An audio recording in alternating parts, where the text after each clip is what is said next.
Shane, who's an anatomical pathologist and co-founder of the digital pathology of Pathobin, which was shown before. And for the past month, also a new dad, so forgive me if he's a bit tired. He trained in histopathology at the Austin Box Hill and Peter MacCallum Cancer Hospital. After graduating from the University of Melbourne, he joined TissuePath as a specialist pathologist in 2013, and his major interests include urological and gastrointestinal pathology, as well as exploring new avenues of digital and virtual pathology. And today he's going to be talking to us about 3D design and printing of medical tools and devices.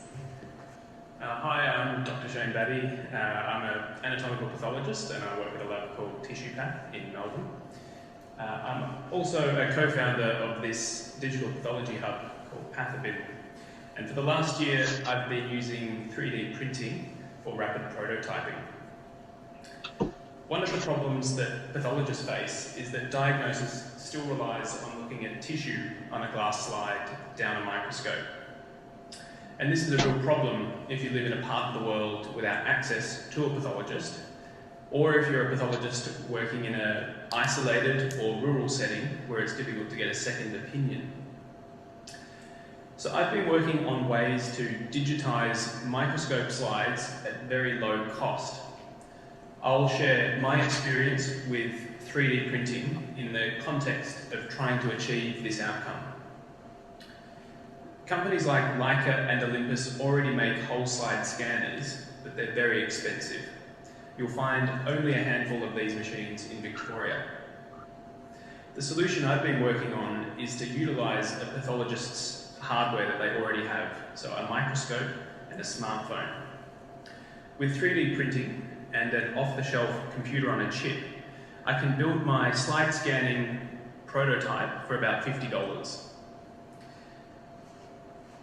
And this system has two main components for 3D printing. There's the smartphone adapter that holds the phone to the eyepiece, and then the stage controller, which is a motor mount and pulleys. So last July, I bought my first 3D printer. I'd seen Melbourne University's engineering department had just bought a large number of this particular model, which is the UP+2 3D printer. And this is a particularly good 3D printer because it's reliable, it's almost silent in operation, it has a decent sized build volume of about 13 centimetres cubed, and it can print with ABS plastic. And ABS plastic is the same type of plastic that Lego is made from. And I even got a special deal, 2 3D printers for the price of one. 3D printing is now an affordable consumer level function. It's not quite as easy as using the microwave, but it's getting there. And I bought some plastic filament as well. 3D printer filament comes on a reel and it's measured by weight. And there's an endless number of different colours and lots of different materials. So there's ABS plastic, which is durable and flexible. You can sand it and drill into it and it bounces. It's really cool. There's PLA, which is biodegradable and it's warp resistant, so you can print large objects and they don't curl up, it stays very straight.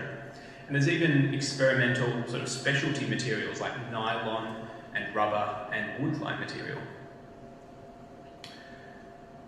We'll see how 3D printing works by printing this model of a rabbit. So you can see that the rabbit had overhanging parts like the ears, but the printer will automatically add supports underneath those areas. You can also choose in the print settings whether to print the rabbit hollow or solid. If it's a hollow setting, the printer will add a lattice structure inside to prevent the back from collapsing in on itself.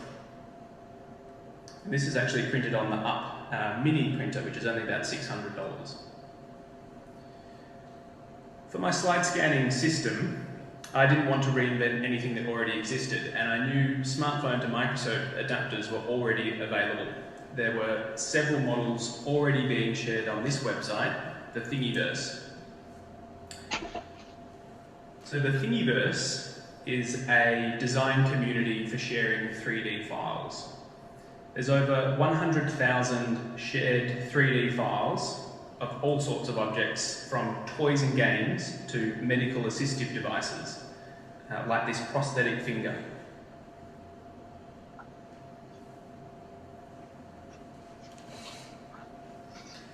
So the first smartphone microscope that I found was this one. The 3D files come in a format called STL, which stands for stereolithography. So the file name will end in .stl. But there was a problem. My local Bunnings hardware store didn't stock the right diameter bolts to hold the clamp at the top. So I had to modify my 3D model. And I did this in a program called Blender. Blender is a free 3D modeling program. If you've ever used Microsoft Word or PowerPoint to draw shapes, you will be able to use Blender with a little bit of a learning curve at the start, but you'll get there. One of the neatest features of Blender is that I can subtract one shape from another. This is called a Boolean modifier. If I apply a Boolean modifier to these cylinders, I'll be left with holes that are the right diameter for the bolts that I could get from my local hardware store.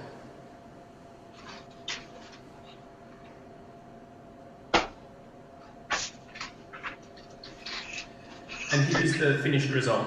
So I uploaded my modified design back to the Thingiverse to share with other users, and I started taking photos.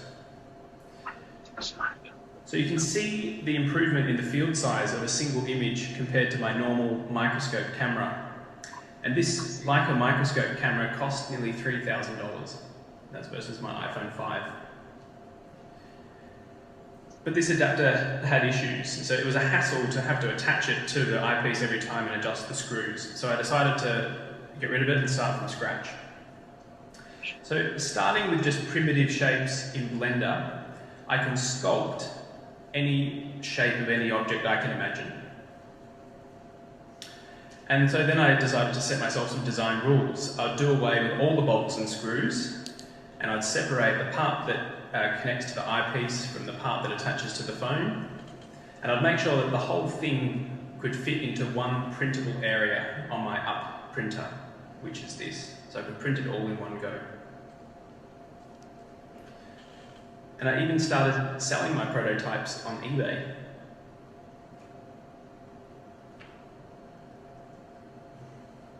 And it wasn't just pathologists that were buying it for their microscopes. There were ophthalmologists buying it for their slit lamps, as in this case, from New South Wales. So lastly, I needed to make the motor mount and pulleys for my stage controller.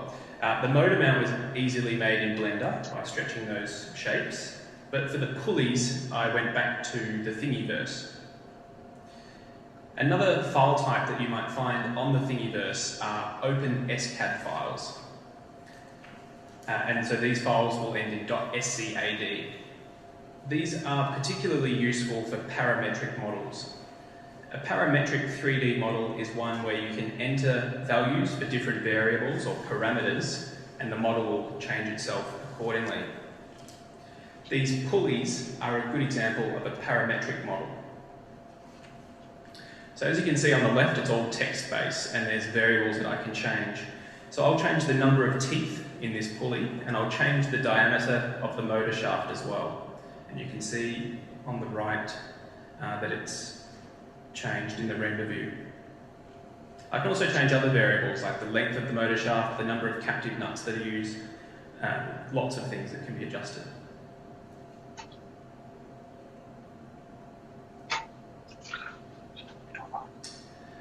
And this is the first whole specimen image I captured with my robotic slide scanning system all put together. So this was using an Olympus BH2 microscope from 1984 and an iPhone 5. It actually looks a lot better on my screen, but the resultant image was about 10,000 by 10,000 pixels, and you could zoom into any area you like. It's like looking down a microscope. So I've now got a fairly robust working prototype of a slide scanning system. This is a radical prostatectomy specimen. And when I take a series of photographs of it turning on a turntable, so I get slightly overlapping views in a 360-degree rotation, I can then print it out as a physical object. So I'll talk about this and more in my demonstration session. Thanks.